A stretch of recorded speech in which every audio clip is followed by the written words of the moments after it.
Hey, We should do one of those backstory, podcasts.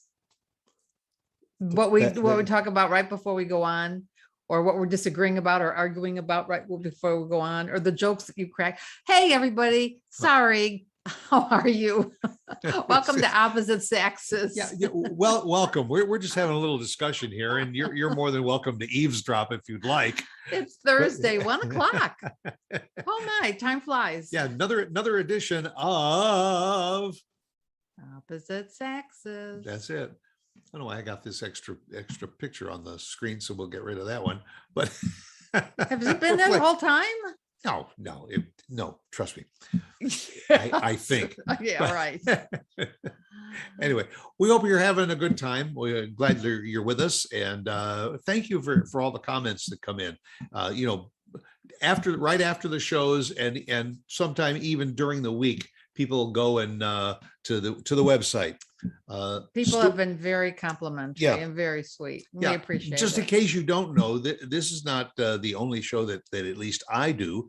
I've got a couple of other shows. Go to stuartsax.com and you can look at any of the shows. You can catch up on some of our shows that maybe you missed, and maybe they were just so entertaining that you want to watch them 2, 3, or 4 more times. If you do, make sure you share them with your friends and make a comment. We'll take negative comments, but only one per month. We prefer the positive stuff to keep us going. No, we like it all. Yes, we feel free. We want it all, and we want it now. But what do we want to talk about? Well, we were going to talk about, we have been talking about movies, because now that things are opening up, the movie theaters are letting people come in. It's interesting that the movie theaters, people have been waiting to go, and we've been to a few movies already, and they're brand new releases, and you would think the theater would be filled, and there's still about 50%. Yeah, less than 50%. Which is good and bad news. It's kind of bad news for the theater because they're not filling all of the seats, but for the people that are going, you could still social distance. And we go to the movie theaters that have the reclining seats and everything. So absolutely, there's a lot more room anyway. Oh yeah, got to go to those. And we go to watch all kinds of stuff, but we like all genres. But one of somebody's favorite genres is the chick flicks. You keep saying that. I do, but once upon a time when the kids were little, I would watch Hallmark Channel and put that on. And you never watch Hallmark Channel anymore. I really don't. You don't watch Sorry, Lifetime. Hallmark. I don't. Never a Lifetime now. They have gotten a little dark. I don't know if people will agree with me, but it's not always fun and games and huggy kissy on Lifetime anymore. But sometimes if I go out to the grocery store, I come back, you are watching a Lifetime. No, I'm probably watching something that I recorded from the fall winter season, but we haven't had that because it's been summer. But no, there are some chick flicks like, we were talking a little while ago, The Bodyguard. Yeah. Now that was, and you even enjoyed that. Well, there are a lot of movies that are just as followed by men as women. One of our all-time favorites that we continue, and you don't like to watch movies a second or third time much. It depends. There are a few that I do. But one of them is Pretty Woman. And Pretty Woman, was just a great all-around movie. It was entertaining. It was funny. It definitely was a chick flick, because right from the beginning, when Richard Gere meets Julia Roberts, you kind of know where this movie is going.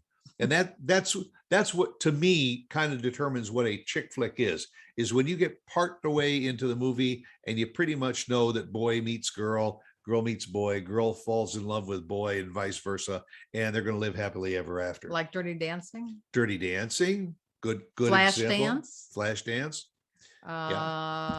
One of the real early ones. Yeah. Breakfast at Tiffany's. Oh yes. With Audrey Hepburn. Yeah, that movie is as much of a classic as White Christmas Right. or, Mr. Smith Goes to Washington. It was just, that was a love story that, You want an older one? Gigi, Gigi, Leslie Caron. Gone with the Wind. Gone with the Wind. Yes, you're right. I mean, there's Yeah. that was the start, but they Oh. were never known as chick flicks then. No, But they are now. some people have no idea what we just said. Gigi, Leslie Caron. And Who- Breakfast who's- at Tiffany's. Who's What Leslie is- Caron? Who's Audrey Hepburn? Yeah, George Papard. How to Lose a Guy in 10 Days. Do you remember that? Yeah, Matthew McConaughey. That was cute. Well, I like Matthew. Yeah. McConaughey. Yeah, Yeah. he's good. You know, Every chick, I think, is into him, especially a Texas woman. well, and then and what you just said, I think is true. There are certain actors, it seems, that whatever they're in, or most of whatever they're in, are chick flicks. Mhm. Who's the guy from England that almost every movie that he does? Oh, I was thinking of Bond, but it wasn't Sean Connery. No. It's Yeah, him. yeah. and some of the he's been in movies with Renee Zellweger.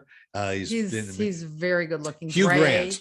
Oh, I wasn't thinking of him. I was thinking of Hugh Grant. Hugh Oh. Grant is in a lot of movies that I would term are chick flicks. Yeah, Because That's true. he's always chasing the girls, true. but he's usually getting rejected by the girls. true. You Yeah. and then of course the pandemic drove all of us into our family rooms, and we started watching Netflix and Prime and Hulu and Roku and Crackle and and those were filled with chick flicks. There were- Not only movies, but series. Yeah. Maybe 1, 2, There were. up to sometimes 6, 7, 8 seasons, with 8, 9, 10 episodes per season. But it was just an episode after episode, and they were basically chick flicks, a lot of them. We started watching one that I don't know if it would be a chick flick. I guess it would appeal to a man maybe just as much as a woman. And it was kind of pure sex. And I can't That would probably appeal to a man. I can't remember the name of it, but I looked at you. Sex and Life. That's what Sex and Life was that on Netflix, Amazon Prime, whatever. Yeah. And I looked at you after the third Episode. and I said, this is porn. It was almost porn. It wasn't like. Yeah, but it was probably less of a chick flick as it was a guy. A guy. So it's flick. more of a guy thing than, probably a girl thing. Yeah. Yeah, check it out. No, Typical.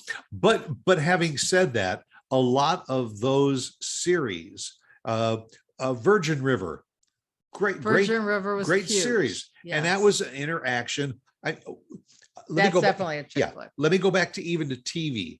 One of your favorite TV series is Grey's Anatomy.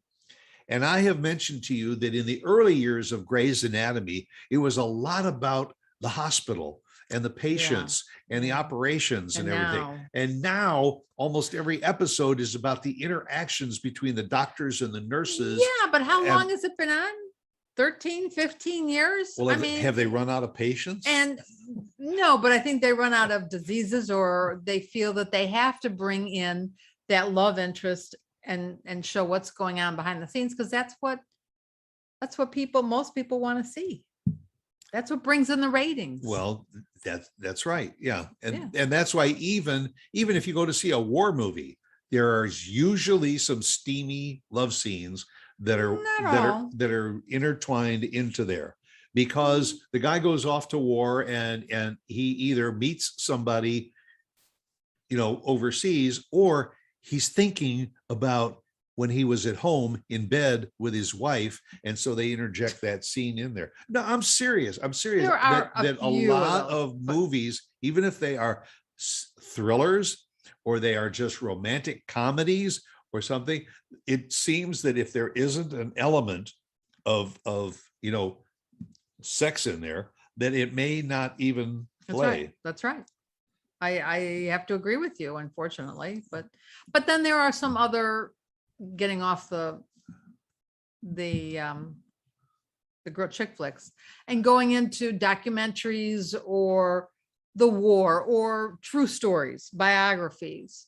But you Those can't really play call too, but those as chick flicks no, they're unless not. it is a documentary about the relationship. There's one that we started to watch. It was a series about older people, senior citizens, those that have been married like for 50 or 60 years, and it reflected on their lives together. But I think an older man can relate to that. It's not Yeah. necessarily a chick flick. Yeah. I think both sexes.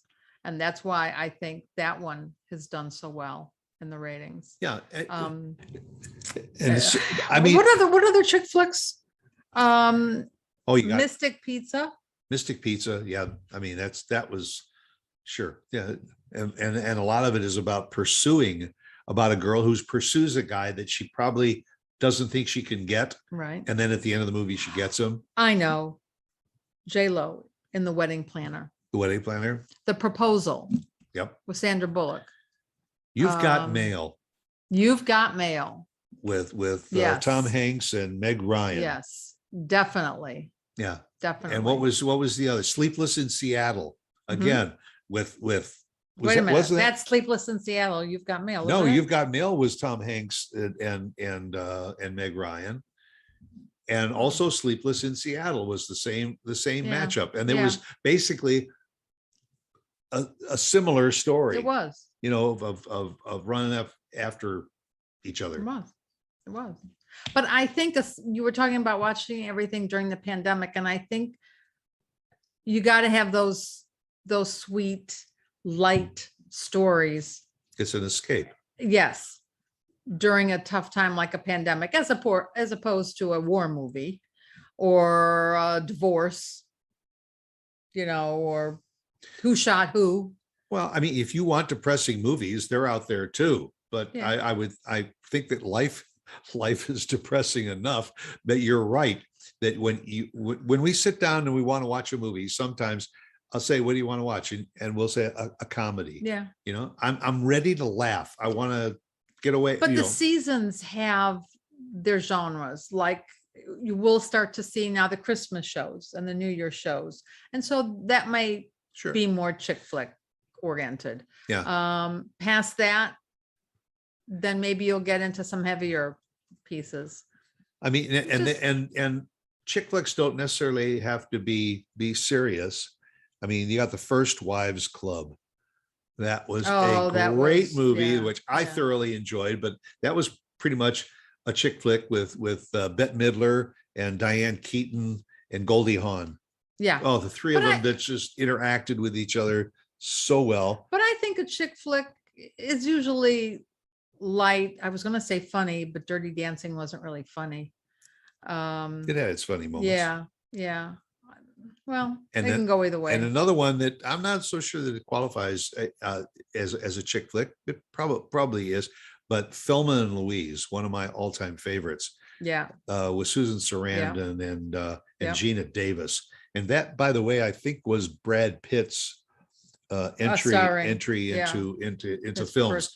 But that became a kind of a different kind of a chick flick relationship. Right. That was very different. Mamma Mia, which very different show. Yeah. I couldn't really get into it. And you definitely didn't want it because it was more like an opera. Yeah, I've never been an ABBA fan, but now you told me about the Showman. And the Showman, that was basically a musical and all, but it was a musical with a story. Yeah. And could that be called a chick flick? I don't know. Because it was a musical, probably more women were drawn to it than men. Yeah. But I was pleasantly surprised with that one. Yeah. Because I'm generally not a musical lover, but that one was extremely well done. Yeah. And there's a couple of new ones coming out similar to that now. And a lot of them are taken from the stage productions and then put on the big screen. That's what I say. You'll start to see them now. Yeah. As people are getting out and getting to the movies, and now we get into the holiday season. I think there's a more modern version of West Side Story that's coming out. I think you're right. That again was a classic, love story, Right. but it was on the tough streets of New York. Yeah. I mean, that was a funny one because the guys got their switchblades out and they're ready to cut each other up, and all of a sudden they break into song. Won enough awards. But a classic. Won enough awards. Yeah, it did. Harold Prince was the choreographer of that, Very and good. so many other great Very good. theater productions too. I remember that. And Debbie Allen has done her fair share. Debbie Allen was an actress and then turned choreographer. No, choreographer first. Oh, first, and then turned to actress, Oh. because now that's what maybe I'm Oh. wrong. But she was doing a lot of choreography in the beginning. I don't know. Yeah. Anyway, she's good. But chick flicks are okay, and I'm not so macho to admit that I don't enjoy a good. Well, good chick flick for from you. time I'm to time. proud of you. Sure, especially if proud it's of in a you. movie theater with a reclining chair and press the button. You're set. And bring me my popcorn and my And your soft Diet drink. Coke or Dr. Pepper. Yeah, Yeah, you're fine. I'm a happy camper. You are very happy. I'll watch anything, except I'm not a real fan of science fiction. No, neither of us are. Or and unfortunately right now, every other movie that's going to come out in the next so many weeks is going to be about Halloween and slice and dice. I think we're going to have to learn to like one or two because of our grandson. He wants us to go with him to the movies. I think we're going to have to. We're going to have to go see a Well, not a slice and dice, but more of a aliens, maybe type of thing. Okay. Whatever. I guess we will. Okay. As Well, long as it doesn't have snakes. no snakes. Oof. No. I don't do snakes. No, we know. We all know. The entire family Indiana knows. Jones and Indiana Stewart. No. Yeah. Don't care for snakes. Well, nice talking to you. Well, I've had a good time here, and by the way, we are very, very thankful that our show is sponsored. We thank some of our friends for sponsoring. We do. And one of our sponsors is our good friend Christine Dean, who is the DFW networking diva. If you have a website that maybe needs a little bit of upgrading, maybe needs to be polished off in order to bring you more business and all, contact Christine. All you got to do, call, reach out over the email address that's right on the screen. Reach out to her and just say, Stu and Lauren Sax on Opposite Saxes told me to call. You'll get a free consultation, and she's no pressure. She'll tell you, she'll look at your website and say, it looks pretty good. Keep it up. Or she'll say, I think I can help you. And just ask. DFWnetworkingdiva.com. And the other thing you need to do is remember to be back here again next week at the same time, same channel for Opposite Saxes. Maybe next time we'll argue more. Oh, you want to? I don't really enjoy it, but we are opposite Saxes at a lot of times. All right. So. We'll put on the gloves and go at it.